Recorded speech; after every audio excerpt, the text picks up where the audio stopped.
faut-il parfois mentir? C'est-à-dire, a-t-on le droit de mentir par humanité? Mentir par humanité, c'est-à-dire mentir pour le bien d'autrui. Par exemple, un médecin qui ne dit pas à son patient la gravité de son état pour ne pas l'affaiblir encore plus qu'il ne l'est déjà. Il lui ment pour son bien. Est-ce que donc ce mensonge, il peut aussi être de politesse, c'est-à-dire mentir pour le bien de quelqu'un, pour ne pas le blesser, pour ne pas l'affaiblir, ce qui est moral, mais c'est un mensonge?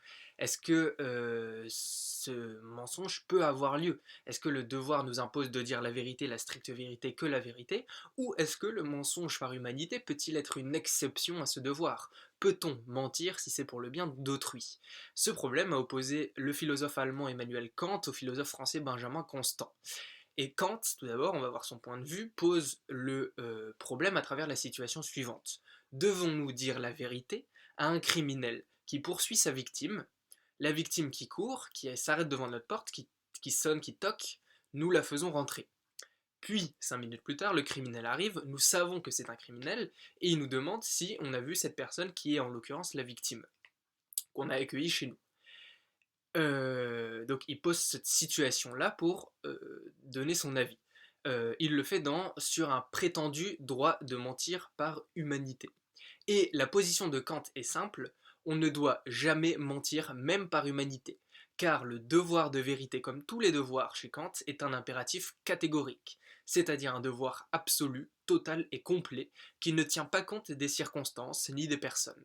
Accepter de mentir par humanité, c'est faire du devoir de vérité un impératif hypothétique, c'est-à-dire un non-devoir. Et sa première idée, il a deux idées, deux arguments dans le texte que je vous mets là. Le première idée qui est de la ligne 1 à la ligne 18. Donc tout d'abord, il explique que le mensonge peut se retourner contre lui-même. Il prend l'exemple entre lignes 5 et 15. On ne maîtrise pas les conséquences de nos mensonges. On ne connaît jamais l'avenir, on ne peut que supposer l'avenir. Et on peut faire le mal en voulant faire le bien, car on ne maîtrise pas les conséquences de nos actes qui peuvent se retourner contre notre intention première. Or, comme le montre le droit, ligne 1 à 4, on est toujours responsable des conséquences de nos actes, donc du mal éventuel causé par son mensonge. Donc, si jamais on ment en disant la victime n'est pas chez nous, alors qu'elle est chez nous, alors qu'on l'a accueillie, et que la victime, entendant le criminel qui sonne, passe par la fenêtre, prend la rue et s'enfuit. Le criminel le voit et poursuit la victime. On peut nous reprocher d'avoir menti au criminel.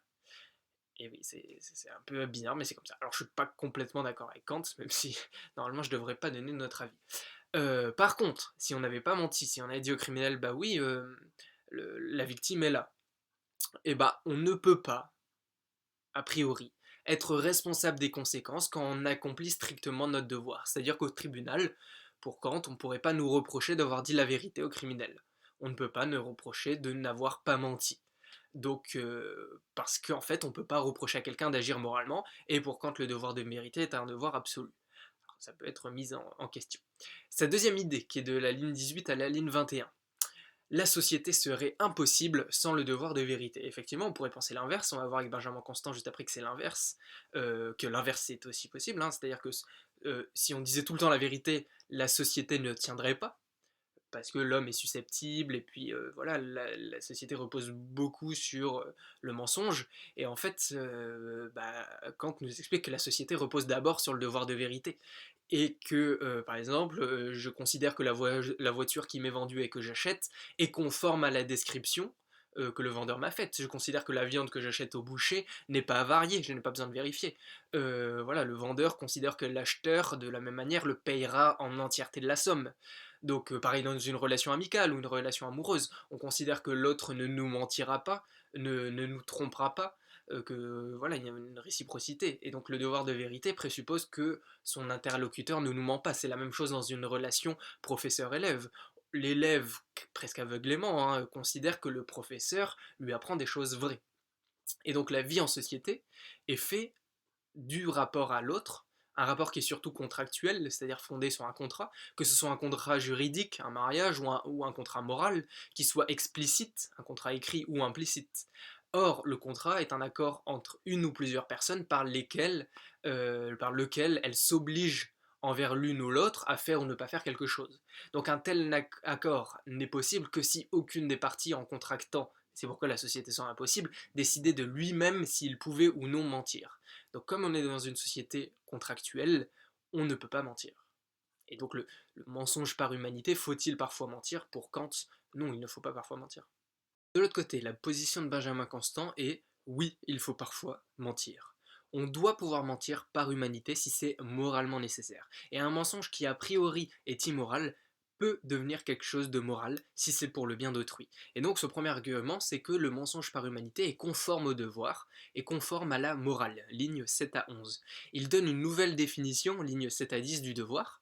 Il raisonne avec une nouvelle définition qui est, je cite, un devoir est ce qui dans un être correspond au droit de l'autre. Donc ce qui veut dire que le devoir n'est que la contrepartie d'un droit, et non pas, comme le prétend Kant, un impératif catégorique de la raison, s'imposant par lui-même et pour lui-même au sujet. Petite explication. Pour Constant, le devoir n'est pas un impératif inconditionnel, ce n'est pas un commandement de vie sans condition. Mais, au contraire, le devoir a pour condition le droit qui lui correspond.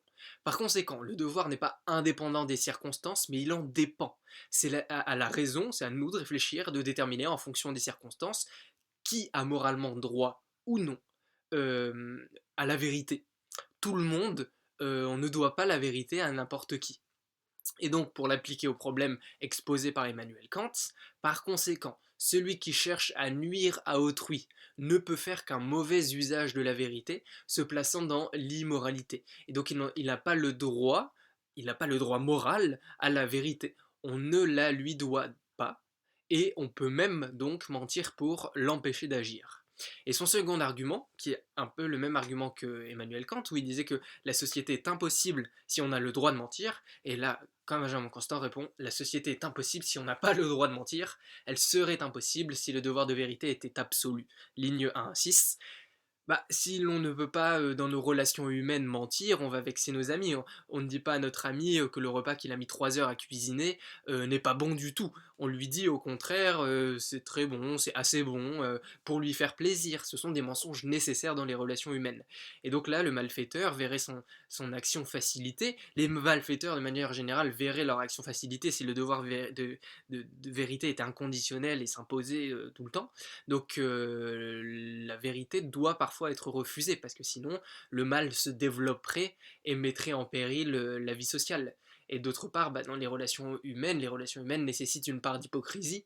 Voilà, on doit dire à notre ami que son repas est bon, parce que c'est simplement de la dissimulation, parce que la franchise complète peut être blessante et entraîner l'exclusion sociale, comme c'est le cas notamment dans le misanthrope de Molière, où c'est exactement ça.